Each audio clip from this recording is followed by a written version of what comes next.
Nation, welcome to the first comeback episode of the DeFranco Movie Club, which, if you are not familiar, we used to do it way back in the day, like 7 days a week, which was insanity. But now we're gonna do it once a week, every Saturday, where, we get to talk about movies. You'll actually learn a lot more about me. Those of you that submit video responses will learn more about you. And it's kind of a way we can just experience something together, even though we live all over the globe. And you can find the movies we're gonna talk about pretty much anywhere. I always recommend you use netflix.com/PhillyD. Use that URL, you get a free month of instant streaming movies to pretty much any device that's worth a damn. So there's that. And the first movie we came back and watched was Craigslist Joe. The movie is about this guy named Joe who's like, what if I just threw away my entire life and, I had no money, I had no friends, I threw out all the contacts, anything and everything I knew, and literally I just survived on the help of others and people I found on Craigslist. If I had a backpack, a phone, could I rebuild my life? That's the question he asks at the beginning of the movie. And then the question is it a good movie? Well, kind of. It's interesting and awesome, but also awkward and boring at times. But if the true goal of this movie and most movies is to make someone feel something, then yes, this movie is a success and I have to recommend it. Although I'm not sure if I'm feeling what the original creator wanted me to feel, which isn't really important. I think it's important to want someone to feel something that you're creating. Like when I made the Philip DeFranco show, I wanted people to care about the world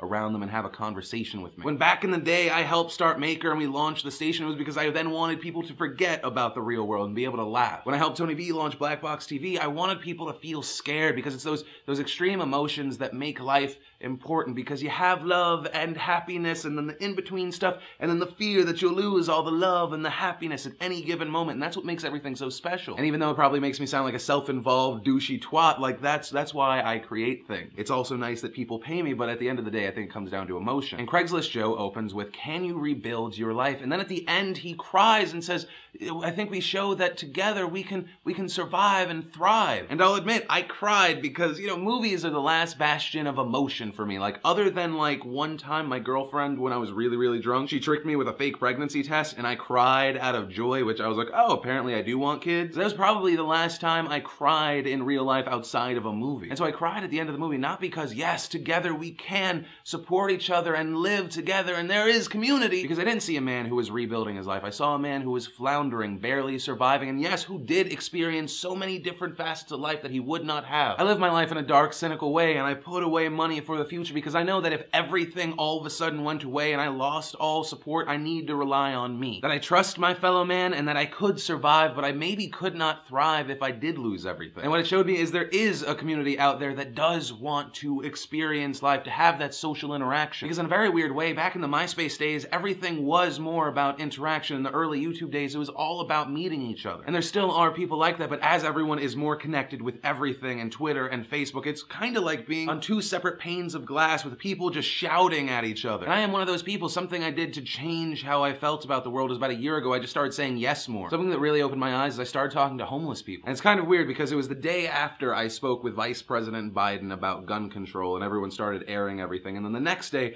I sat down and I spoke with Junior for an hour about spirituality and being homeless in Los Angeles. I sat down and I ate with a guy that probably doesn't get to talk to people. And for a second, you get to vicariously feel what he feels as people pass and they try to avoid him, or they look at him condescendingly, and Junior looks at other people like security guards, like a dog ready to be kicked. And that's the world I see a majority of the time, and I think that's why I love the internet so much, and I love you guys so much. Like when we helped that little girl, when we helped the people over at the Chive, we helped little Zoe, our little hand is here. We got to do something and put a little happiness in the world. So ultimately, while the world made me feel like we're all kind of disconnected and floundering and not thriving, it also reminded me that we can change so much. And hey, we may fail from time to time, but you gotta try. And Nation, that's really everything I want to talk about with this movie. And remember, next week, the movie we are going to be talking about is Sleepwalk With Me, which stars, and I think was created by Mike Birbiglia, who is easily one of the best comics out there. So like you did last week, send video responses of your review, your opinion, anything you took away from the movie to this video. And I may include you next week, but that's really it for today. It does leave us with the question, though,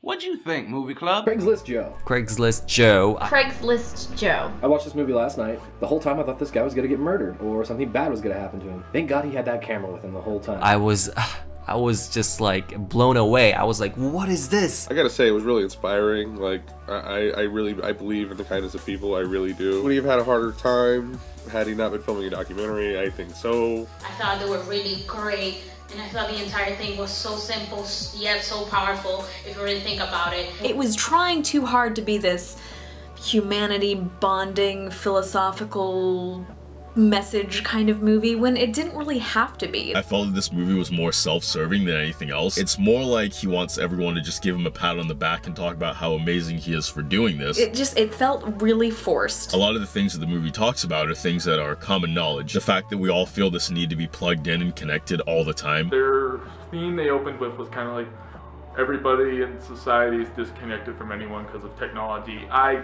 totally call bullshit on that. I get that you want to show people are inherently good and that we're not disconnected through technology. I've met some of the most amazing and incredible people through YouTube and through the internet that I would have never had an opportunity to meet. Well, because like I said, I can Skype somebody who lives in Australia right now if I wanted to. Every people in this world have a inspiring side to them. You can be going through hell, and if you find people that will do such nice things for you, it's just like there's hope for humanity. And that's what good documentaries should do. They should stir up emotions, they should stir up questions, and reveal stories. It restored just a little bit of my faith in humanity. I do recommend it so that you can see some kindness in the world, but don't go on Craigslist afterwards.